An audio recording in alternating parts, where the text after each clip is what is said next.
வணக்கம். மாலை முரசு தொலைக்காட்சியின் பிற்பகல் 1 மணி செய்திகளை வழங்குவோர் சிக் ஷாம்பு. ஹேர்ஃபால் கவலையா? சான்ஸே இல்லை. Chick egg white protein shampoo. இனி செய்திகளை விரிவாக பார்ப்பதற்கு முன் தலைப்புச் செய்திகளை பார்க்கலாம். சட்டப்பேரவையிலிருந்து வெளியேறினார் ஆளுநர் RN ரவி. தமிழ்நாடு அரசின் உரையை வாசிக்காமல் பேரவையிலிருந்து புறப்பட்டார்.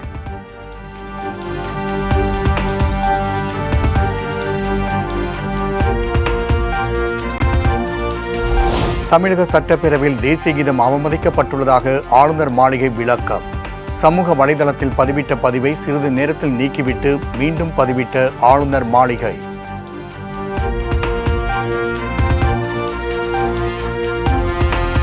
சட்டப்பேரவை கூட்டத்தொடரை ஆளுநர் RN ரவி புறக்கணித்த நிலையில் அவரது தமிழ் உரையை வாசித்தார் சபாநாயகர் அப்பாவு. தேசிய மக்கள் தொகை கணக்கெடுப்பினை மத்திய அரசு உடனடியாக தொடங்க வேண்டும் என வலியுறுத்தல்.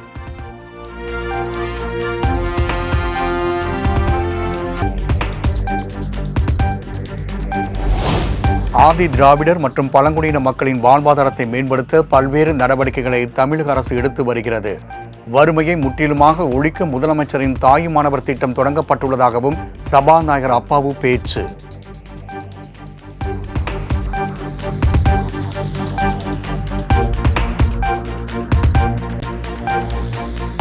கிராம சாலைகள் மேம்பாடு திட்டம் மேலும் 2 ஆண்டுகளுக்கு நீட்டிப்பு. தூய்மை பணியாளர்களை தொழில் முனைவோர்களாக மாற்றும் முயற்சியில் தமிழக அரசு ஈடுபட்டு வருவதாகவும் சபாநாயகர் உரை. கோடி ரூபாய் மதிப்பீட்டில் 9653 கிலோமீட்டர் சாலைகளை மேம்படுத்தும் பணிகள் வெற்றிகரமாக நிறைவேற்றப்பட்டுள்ளன. ஊரக பகுதிகளில் கூடுதலாக 10,000 கிலோமீட்டர் நீளமுள்ள சாலைகளை மேம்படுத்தும் நோக்கில் இத்திட்டம் மேலும் 2 ஆண்டுகளுக்கு நீடிக்கப்பட்டுள்ளது.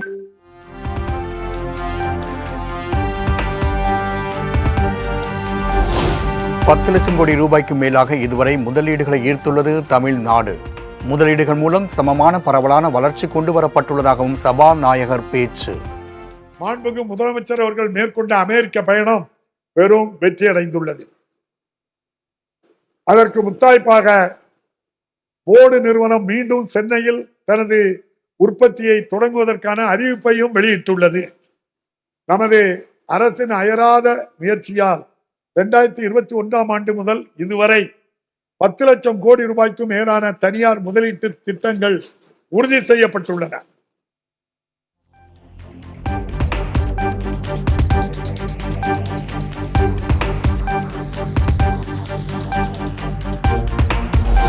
அடுத்த 6 ஆண்டுகளில் 8 லட்சம் கான்கிரீட் வீடுகள் கட்டப்படும். ஆளுநர் உரையில் தமிழ்நாடு அரசு அறிவிப்பு. நிலையில் உள்ள ஒவ்வொரு குடும்பத்திற்கும் நிரந்தரமான பாதுகாப்பான வீடுகளை கட்டித் தருவது அக்குடும்பங்களின் வாழ்க்கை தரத்தை மேம்படுத்துவதுடன் சமுதாயத்தின் ஒட்டுமொத்த வளர்ச்சிக்கும் பயன்படும் என்பதை இந்த அரசு உணர்ந்துள்ளது.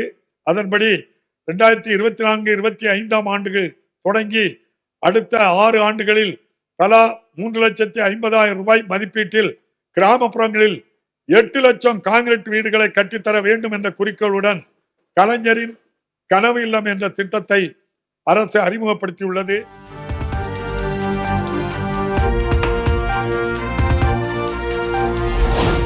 மகளிர் விடியல் பயண திட்டத்தில் 571 கோடி பயணங்களை பெண்கள் மேற்கொண்டுள்ளனர். ஆளுநர் உரையில் தமிழ்நாடு அரசு அறிவிப்பு.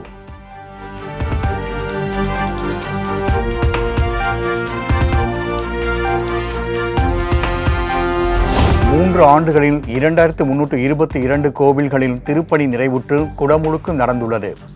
6,882 கோடி மதிப்பிலான 7,133 ஏக்கர் கோவில் நிலம் மீட்கப்பட்டுள்ளதாகவும் ஆளுநர் உரையில் தமிழ்நாடு அரசு அறிவிப்பு. திருக்கோயில்களில் திருப்பணிகள் சிறப்பாக மேற்கொள்ளப்பட்டு திரு குடமுழுக்குகள் செய்யப்பட்டுள்ளன. மேலும் 6,882 கோடி ரூபாய் மதிப்புள்ள 7,133 ஏக்கர் நிலம் கோவில் நிலங்கள் ஆக்கிரமிப்புகளிலிருந்து மீட்கப்பட்டுள்ளன. இது மட்டுமன்றி 9,681 திருக்கோயில்களில் 5,486 கோடி ரூபாய் செலவில் 21,908 திருப்பணிகள்.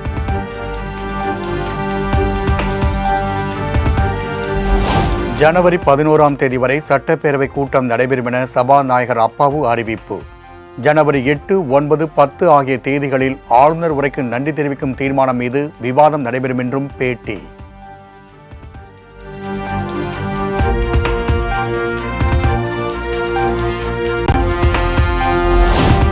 ஆளுநர் குறித்து மாறுபட்ட கருத்து இருந்தாலும் ஆளுநருக்கு உரிய மரியாதையை அளிக்கிறோம். சட்டப்பேரவையில் நடந்தது என்ன என்பது குறித்து நீர்வளத்துறை அமைச்சர் துரைமுருகன் விளக்கம். இன்று அதையே ஒரு பிரச்சனையாக ஆளுநர் அவர்கள் குறிப்பிட்டு அவர் அரசுக்கு அனுப்பிய உரையை படிக்காமல் சென்றுவிட்டது அவரது உண்மையான நோக்கம் என்ன என்பதை கேள்விக்குறியாக்குகிறது.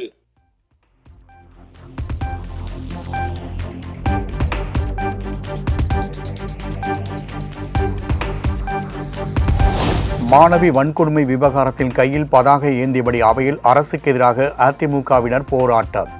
சட்டப்பேரவையில் இருந்து அதிமுக எம்எல்ஏக்களை வெளியேற்ற சபாநாயகர் அப்பாவு உத்தரவு.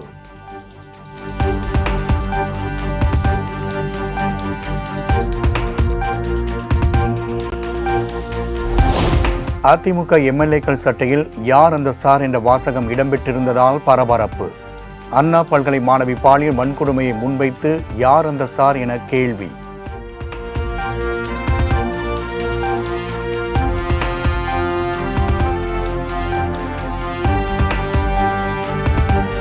ஆளுநர் உரைக்கு குந்தகம் விளைவிக்க முயற்சி செய்ததால் அவையில் இருந்து அதிமுக வெளியேற்றம். அலுவல் ஆய்வு கூட்டத்திற்கு பின் சபாநாயகர் அப்பாவு விளக்கம்.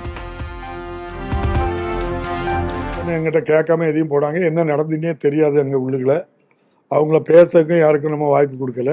அதனால அவங்க பதாதையை காட்டினால ஆளுநர் உரைக்கு குந்தகம் விளைவிக்கும் வண்ணம் ஒரு கலவர நோக்கத்தோடு அங்கே பண்ணதுனால தான் நம்ம என்ன செய்தோம், அவங்கள வெளியேற்றோம்.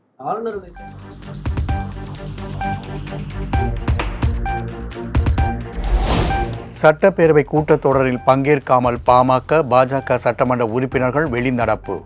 அண்ணா பல்கலை சம்பவத்தை கண்டித்து வெளிநடப்பு செய்ததாக பேட்டி. காரணம், சென்னை அண்ணா பல்கலைக்கழகத்தில் மாணவி பாலியல் பலாத்கார வன்கொடுமை பற்றி அரசு சரிய நடவடிக்கை எடுக்கவில்லை. அதோடு இதை கண்டித்து அரசியல் கட்சிகள் ஜனநாயக ரீதியாக போராடுவதற்கு உரிமை இருக்கிறது.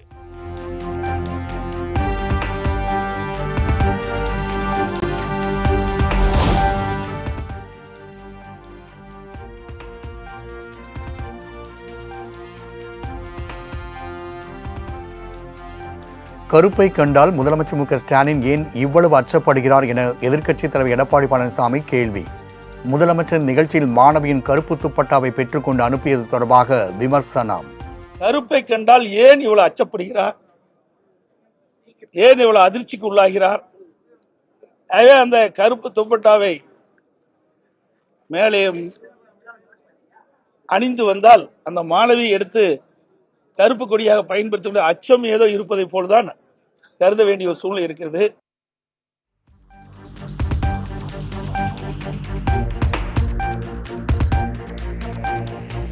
வரலாற்றிலேயே திமுக ஆட்சியில்தான் ஆளுநர் உரையை சபாநாயகரை வாசிக்கிறார். ஆளுநர் உரையில் எந்த ஒரு பெரிய திட்டமும் இல்லை என எதிர்க்கட்சித் தலைவர் எடப்பாடி பழனிசாமி குற்றச்சாட்டு. அவர் உரையாற்ற முடியாமல் வெளியேறிய பிறகு சபாநாயகர் உரையாற்றுகின்றார்.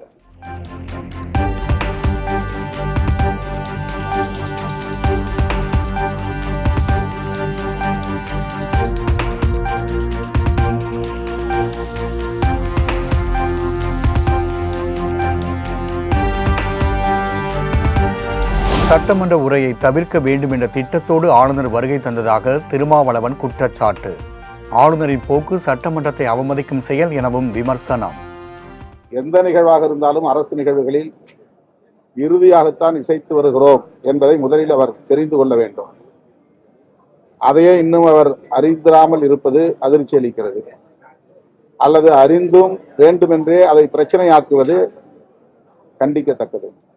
ஆளுநரின் இந்த போக்கு தமிழ்நாடு சட்டமன்ற மரபை அவமதிக்கிற செயல். அதனை விடுதலை சிறுத்தைகள்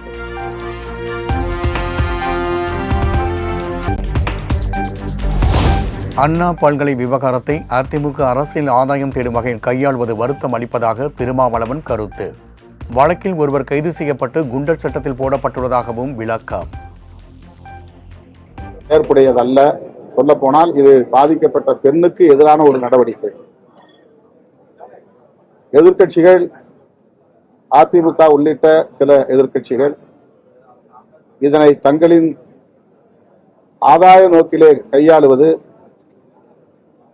வருத்தம் அளிக்கிறது, அதிர்ச்சி அளிக்கிறது.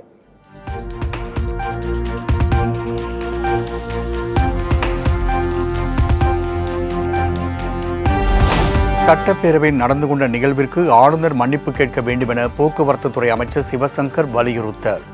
ஆளுநரின் ஒரே நோக்கம் தமிழ்நாடு அரசின் சாதனையை வாசிக்க கூடாது என்பதுதான் என்றும் குற்றச்சாட்டு. தான் பெரியவர் என்கின்ற ஒரு சிந்தனையில் அவர் செயல்பட்டுக் கொண்டிருக்கிறார். இதன் காரணமாகவே ஆளுநர் ரவியே வெளியேறு என்கின்ற ஒரு சூழலை அவர், அந்த ஒரு கோஷம் எழுகின்ற நிலையை அவர் ஏற்படுத்தி கொண்டிருக்கின்றார். எனவே அவர் இன்றைக்கு இந்த அவையை அவமதித்ததை முன்னிட்டு மன்னிப்பு கேட்க வேண்டும்.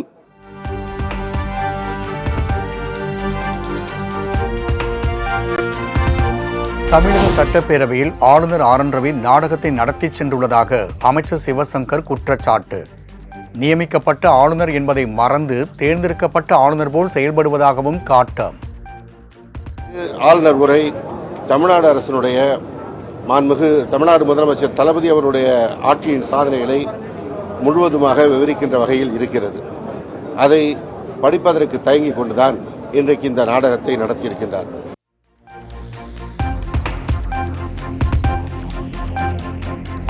தமிழ்நாடு நலனில் அக்கறை இல்லாத ஆளுநராக ஆர் என் ரவி உள்ளார். காங்கிரஸ் கமிட்டி தலைவர் செல்வ பெருந்தகை குற்றச்சாட்டு. பேட்ஜ் அணிந்து தொடர்ந்து தமிழ்நாட்டு நலனில் அக்கறை இல்லாத ஆளுநராக இருக்கிறார். அக்கறை இல்லை என்றாலும் பரவாயில்லை, எதிரான நிலையை எடுக்கிறார். மும்மொழி கொள்கையை ஆதரிக்கிறார். தேசிய கல்விக் கொள்கையை கொண்டு வர வேண்டும் என்று அதை ஆதரித்து பேசுகிறார். பெரும்பான்மை மக்களால் தேர்ந்தெடுக்கப்பட்ட ஒரு ஆட்சி இருக்கும் பொழுது தி பேரலர் கவர்மெண்ட், மாற்று அரசாங்கத்தை நடத்த வேண்டும் என்று துடித்துக் கொண்டிருக்கிறார்.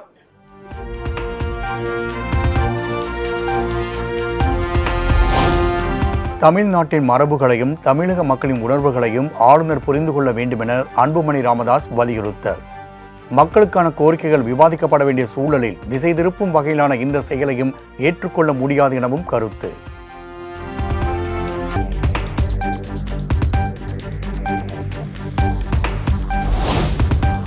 அண்ணா பல்கலைக்கழக வளாகம் வெளியே போராட்டத்தில் ஈடுபட முயன்ற அதிமுக மாணவர் அணி கைது.